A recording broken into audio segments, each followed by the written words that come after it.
Greetings and welcome. I'm going to continue, um, I'm going to continue doing what I do. Yeah, my next video. The title is going to be Some Students I Have Known.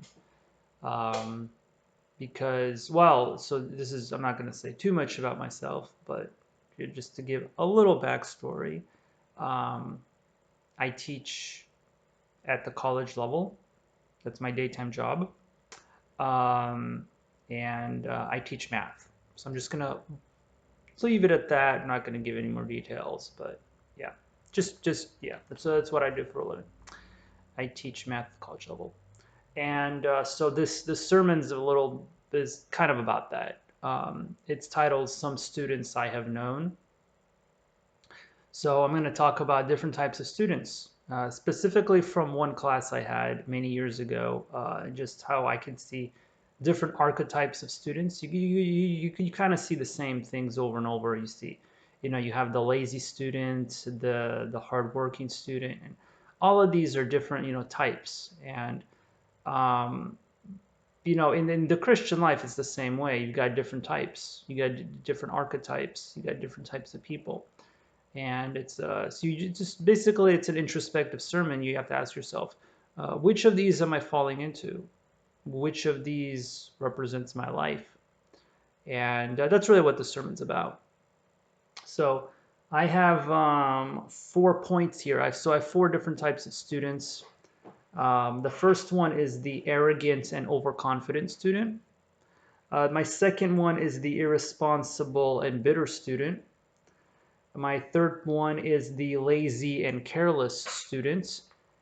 And my fourth one is the dedicated student. So that's who you want to be. You want to be that fourth one, the dedicated student. The other three, now I mean there is overlap. You can be arrogant, overconfident, irresponsible, bitter, lazy, and careless all at the same time. So all of these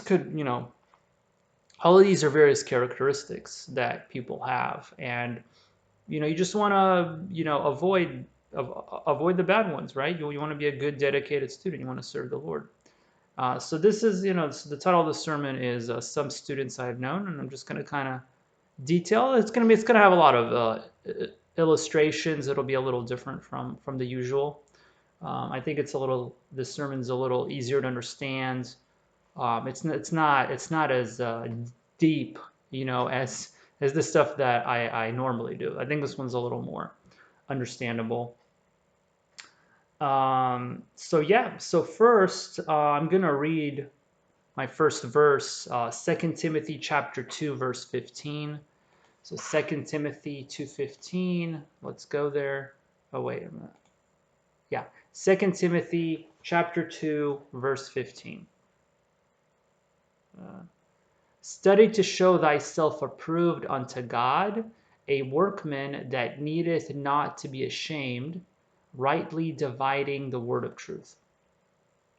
So this is actually a very important verse. Yeah, not to get too off topic, but this verse has been changed in a lot of more recent Bible versions, and um, it's kind of warped the meaning of what this verse is about, rightly dividing the word of truth, which is actually a very important verse.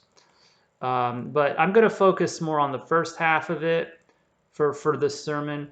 It says, "Study to show thyself approved unto God, a workman that needeth not to be ashamed." So you do need to study. You do need to be a student of the Word, so that you're a workman that needs not to be ashamed.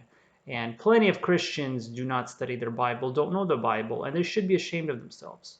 There's plenty of pastors like that should be ashamed of themselves, of what they're preaching, of the lies and the deceit they're preaching, because they don't know the Bible. They're probably 10-year-olds that know more Bible than some of these pastors, because they were brought up in a good church and they actually know the word. They know what the Bible says. Some of these pastors, they just, I don't know where they got their Bible teaching from. I don't know where they learned their Bible. Maybe they just made it up. So you have to be careful. You really have to study the Bible. You have to study to show this, to show yourself approved. Um, that is an actual commandment, and it's very important that you study the Bible, because if you don't, you're going to be deceived. You're going to be lied to. So, so the Christian life is a very balanced one. There's a different aspects to it. I mean, you obviously have the practical. What you learn in the Bible, you should apply it in real life. So you should know the Bible. You should know doctrine. Um, but you should also know the practical stuff as well. You need to know. You need to have both sides, and people tend to. People tend to go to opposites. You end up with these liberal mega churches that are really nice people, but don't know any Bible and teach you. They teach you deceit and lies, and what they're preaching isn't biblical at all. They're nice. They're nice. That's about it. But I wouldn't call them. Like, can't even really call them Christians at that point. By their lifestyle. So yeah, you have one extreme: people that don't know any Bible, but are maybe very social. So very sociable. On the other hand, you have people that do know their Bible, but get super caught up in all these little technical details, the Greek and the ancient manuscripts, and they get really hung up on these little trivial things, and these doctrines that are very debatable, and they're very minor. They get caught up on all these minors, and they're not very sociable at all. Yeah, they might know their Bible. It might be very intelligent people, but they're not always very sociable. They can't witness. They can't tell people. They're the other extreme. What you want a balance. You want both. You want to be sociable. You want to be able to witness to people, tell people of God. You want to have a good holy lifestyle as well. And at the same time, you do need to know your Bible. God doesn't want you to be stupid. Okay, He does not want you to be stupid. He does not want you to be biblical illiterate. If you're a Christian, you should know the Bible. You should read the Bible. Uh, that's one of the main themes of this channel, is people learn the Bible, because there's so much biblical illiteracy. That is why I made this channel, because there is so much biblical illiteracy that needs to be undone. So for those that want it, that's what this channel is for. It's posted. Hopefully it grows. Whatever the Lord does with it, great. But yeah, you have to start somewhere. So that's the main purpose of the channel, is to undo biblical illiteracy. And if hopefully we get some non-Christians here, and it's also for the non-Christians, so that they understand that the Bible does make sense. It's not just there is a clear, concise logic to it. There is archaeological evidence to back it up, and eventually I'll have videos like that. Like more like apologetics. At some point I really do want to get into that kind of stuff as well, because that is important. And in our the modern world, it is very important that Christians do know things like apologetics, know how to defend the Bible and their faith, because there's so much knowledge out there, and you have to know how to fight it. You have to fight it. It's not like 100 years ago. 100 years ago, simply just preaching the gospel might have been enough. But in the current day and age, it's people are so skeptical. People are much more skeptical, and people don't want to believe truth these days as it was 100 years ago. It's a much harder climate for witnessing, for getting to people come to church, and there's so much falsehood out there. It's much more difficult, but the Lord can do anything. The Lord can do anything. So I still believe that so I'm hoping the Lord uses this channel, and yeah. So anyway, that's my first point. It's like that's kind of my introduction. It's like you want to show yourself approved unto God. You need to study. If you don't study, then you'll end up like some of these students I'm going to talk about. So effort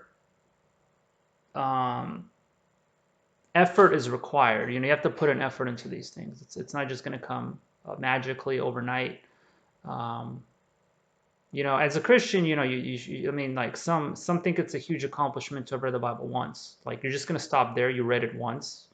No, like, you should be reading it many times. Like, my pastor, my old church, I think he read it probably 100 times during his life.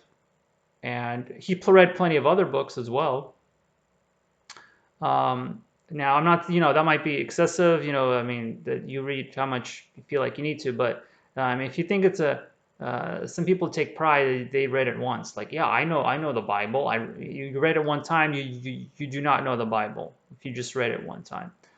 Um, in fact, if you're hanging around the wrong people in the wrong church, it doesn't matter if you read it 10 or 20 times, because you're still going to interpret doctrines incorrectly at that point. So anyway, just keep that in mind. You want to be a good student, and you want to pray about stuff, because there's so much falsehood out there. So if you're reading books, you're reading commentaries, you do need to pray about it, because you need to make sure it's coming from a good source, an authoritative source, a source that honors God. Okay, because a lot of these people writing commentaries, they do not honor God. They're just going off their own ideas, their own philosophy. So watch out, watch out. There's a lot of lies out there. So anyway, I'm going to get on to my first point now. My first student is the arrogant and overconfident student. So I'm going to read out of 1 Samuel chapter 2. 1 Samuel chapter 2.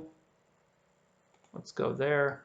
1 Samuel chapter 2, verses 3 and 4. 1 Samuel chapter 2, verses 3 and 4. Let's see. Talk no more so exceeding proudly. Let not arrogancy come out of your mouth. For the Lord is a God of knowledge, and by him actions are weighed. The bows of the mighty men are broken, and they that stumbled are girded with strength. So first of all, don't let arrogancy come out of your mouth. You are before the Lord. The Lord is intelligent. The Lord is smart. The Lord knows everything. You know very little. You only know what the Lord allowed you to know. So being arrogant, it just doesn't good. It's just not good. God hates pride. I mean, it's written several times throughout the Bible. God hates pride. You want to approach God with a humble heart, because when people get arrogant and proud, they start doing stuff that's stupid. A lot of bad decisions that are made are generally people being proud. They get proud and arrogant. They're like, yeah, I know what I'm doing. I know what I'm doing. And then they do something stupid. So that's something you really want to watch out for. So stay prayed up, stay close to the Lord. Don't get arrogant. Always inquire of the Lord, because it says here in verse 3, he's gonna weigh your actions. So talk no more exceeding proudly. Let not arrogancy come out of your mouth.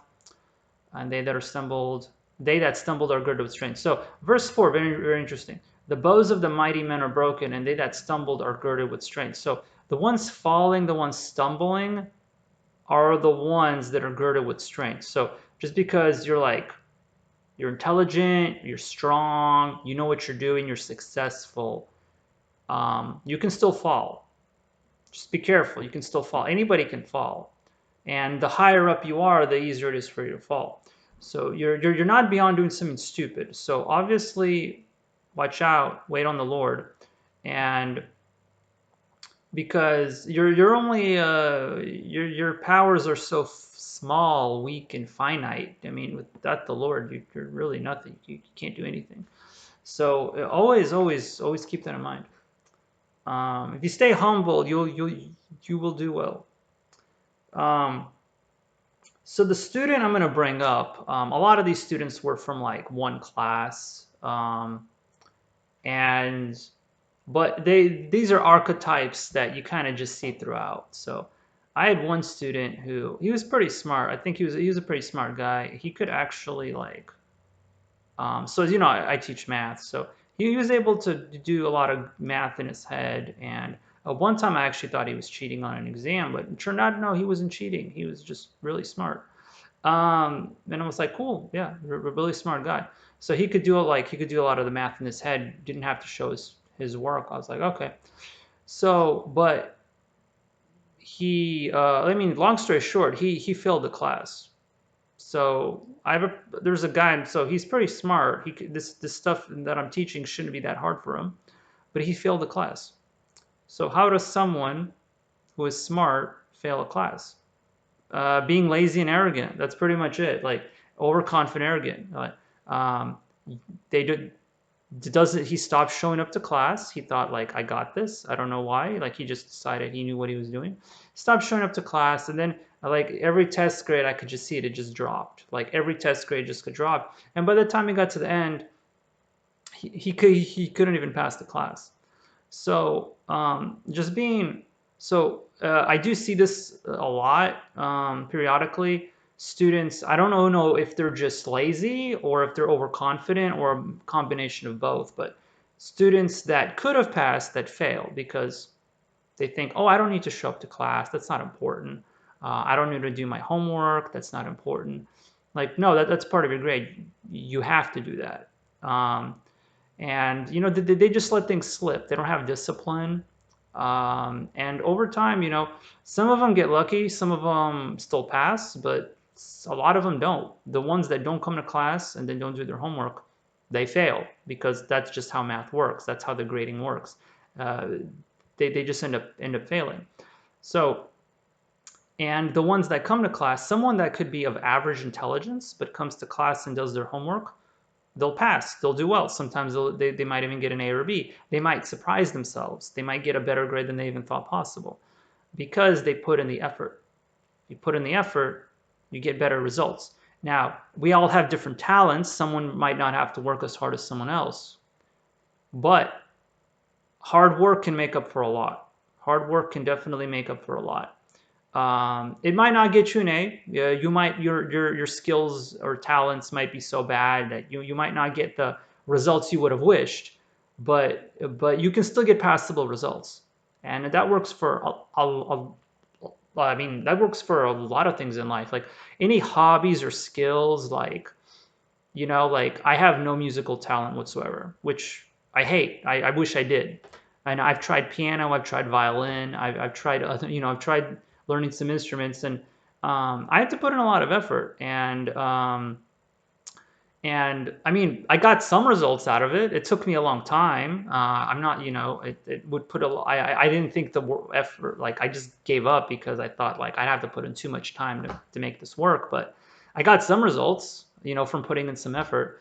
So even if so hard work does account for something. It is important. And God honors that. So when you do things to serve him, um, then he acknowledges that hard work. So if you're being overconfident and arrogant and you just say, whatever, I got this, maybe you don't. Maybe you don't. God might let you off the hook, but not necessarily. You might end up crashing and burning and failing. So you need to be aware. You need to be alert. You need to watch what you're doing. You really, really need to watch what you're doing.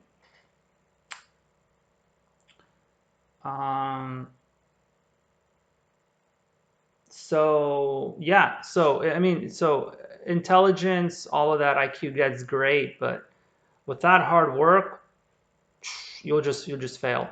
You need to keep all that in mind. So anyway, that's my first point. I don't know if there's anything else I wanted to say. Yeah, and I mean, it's kind of sad because some people, they have potential. They have potential, they're intelligent, and they waste that potential. They could have accomplished so much more, but they didn't reach that potential that they could have reached because they were being lazy or arrogant or overconfident. They have some strong flaw or stumbling block in their character that just prevented them from making that, from getting all that success, from accomplishing so much because of their attitude. They had just a bad attitude towards it, towards life, towards what they're doing. And so someone who is far less accomplished, far less talented, could get a lot more done because they have the right attitude. They have a good work ethic. They have the discipline. So yeah. So anyway, just be careful. I think I've said everything, but just pretty common sense thing here. But yeah, you have to take everything seriously. So anyway, that's my first student, the arrogant and overconfident student. Um, Yeah, so that's my first story. Now, my second point, my second student is the irresponsible and bitter student. So the irresponsible and bitter students. Some students or people in life, they always find someone to blame. So, the first one, yeah. So the first student I mentioned, is arrogant, overconfident. Okay. Now this one. Now the first one doesn't necessarily blame people. They're just relying too much on themselves and on their abilities. They're too focused on their own abilities, and it blinds them from what's actually going on. The second type of student um, is bitter and irresponsible. So this student always finds someone to blame. They refuse to take responsibility, and that's actually a common theme of a lot of these students. Is they refuse to take responsibility. So this one is irresponsible and bitter. So they don't put in the right effort. Then they get angry that they don't get the correct results, and then they try to find some excuse for why they did not get the result that they wanted. And they always just find someone else to blame. In the case of students, they're who's at fault? It's the teacher. The teacher's at fault. So I had aside one student, he just like, well, just told me right in the middle class that I need to teach better. Um, so anyway, yeah, maybe I do. I don't know. But I had plenty of students that got good grades, so I don't really know if that was the problem. Generally, people that keep blaming others, they don't do well in life because um, you're just finding an excuse for not succeeding. Well, why not just focus on succeeding and instead of being jealous and bitter? Because if you're just being bitter, then that's not helping you. That's not helping you progress. Just finding to blame, and it's incredibly it's immature actually, just blaming people all the time. And yes, sometimes someone is at fault, sometimes, but most of the time it's your fault. God told you everything. God told you what to do, and you just didn't do it. So instead of blaming others, it's better that you just take responsibility for your life, for your actions, and just do right. So you will have better success. So those students that take responsibility for their lives, they do better. And I mean, I have students who have an easy life, but they're lazy and they fail the class. I'll have another student who is super busy. They have a full-time job, they have a family, they have a lot of responsibilities, and they'll still get an A in the class because they have a good work ethic, because they make it work. So I mean, polar opposites. Like I'll get various examples. I'll have some. So yeah, like I said, I'll have someone who should, in theory, have an easy time getting an A, but they're so lazy it never happens. They fail. And then someone who has everything against them, has lots of legitimate reasons for not doing well in the class, but they still pass or they even get an A because they put in the hard work. And you're going to see that in real life. You're going to see plenty of examples of that in real life. But hard work does account for much. It really does. Um, so anyway, so this is another type of student. The irresponsible and bitter student. Um, So yeah, blames others, failure to take responsibility. They don't see their own guilt. Adam and Eve were like this. Adam blamed Eve for what she did. It's like when God asked Adam, why did you eat the apple? Or I mean, well, like, first of all, it's not an apple. It just says the fruit. So we're not going to get into that, but it's not an apple. I mean, this is just another tradition. It's closer to a vine or a grape. That's probably a better example of what the fruit actually was. It was not an apple. Anyway, so back to the main topic.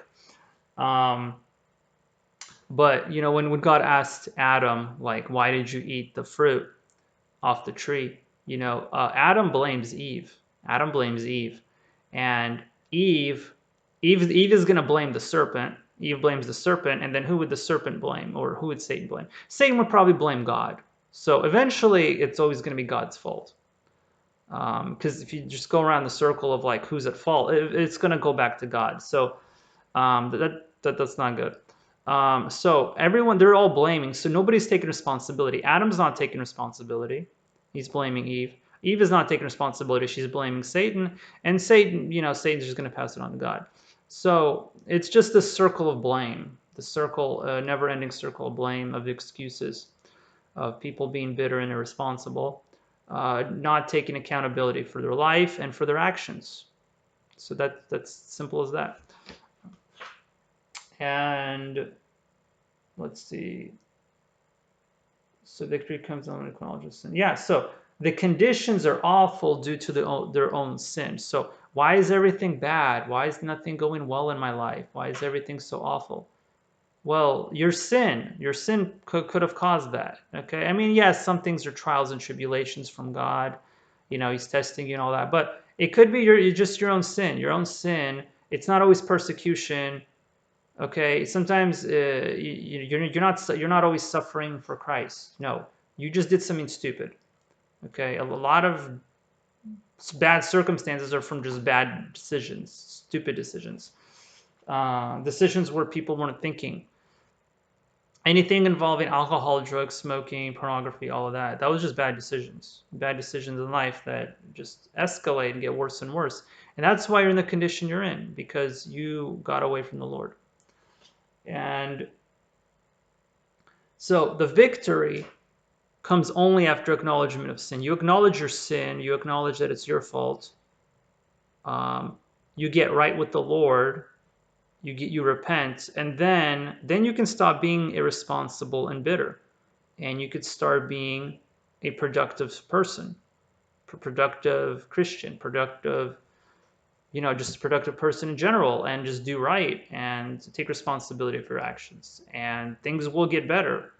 But if you're just going to be responsible and bitter, that's not getting you anywhere. That's just it's not productive at all. Just blaming it's not going to help you out in the long run. You get down, you might be angry for a while, but you need to get back up. If you stay down, you're not going to get anything done. You're not going to get done the things that you want to get done. So let's see the next. So let's see. I have some time. Maybe go over these verses next time. Yeah. So I think I'll end it there. I still have some verses to cover for that second point, but yeah. So I guess I will probably break this up in another 1 or 2 more videos. So yeah, stay tuned for next time.